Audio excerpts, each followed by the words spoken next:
Good day mga kabombom spookplate. Kayo ba ay nasa ibang bansa at gusto nyo magpadala ng pera sa Pilipinas? Pero hindi nyo alam kung ano pa yung dapat yung gawin. Well, today, ituturo ko sa inyo ang isa sa pinaka-convenient na paraan. Ang gagamitin natin ay GCash.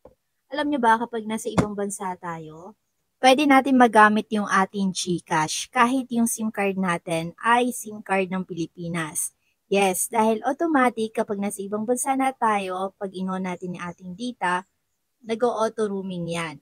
And ang makikita niya sa data nyo, yung AT&T or T-Mobile kapag kayo ay nasa US. Isa lang yan sa mga example.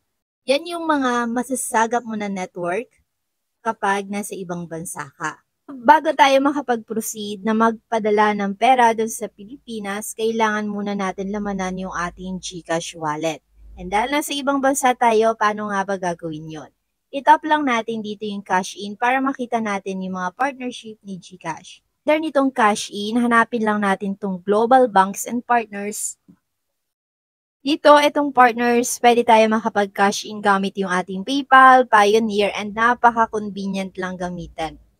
Pero kung gusto nyo naman ng international banks, andito na rin yung mga pagpipilian nyo. So, meron ditong USA, UK, and EU. Now, kung prefer nyo naman ni remittance partners, tandaan nyo na yung ating GCash ay meron silang available partners in 200 countries. Dito ang madalas ginagamit dito yung Zoom, saka yung Wire Barley.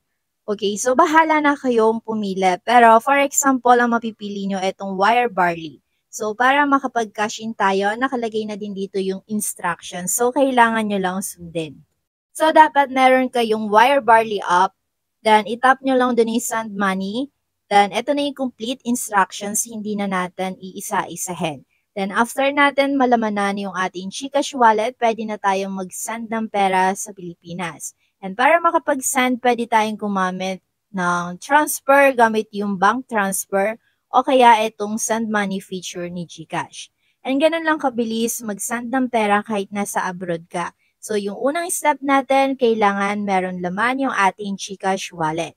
So para magkaroon ng laman, mag-cash in tayo gamit yung kanilang partnership. So, pwede yung remittance or pwede rin naman yung partner banks nila. And, ganun lang, after malamanan yung ating GCash wallet, isend na natin sa Pilipinas. Pero kung meron pa rin kayong katanungan regarding sa topic natin today, iwan nyo lang yan sa ating comment section at pag may time kami, bibigyan namin ng kasagutan. Thank you for watching and stay blessed.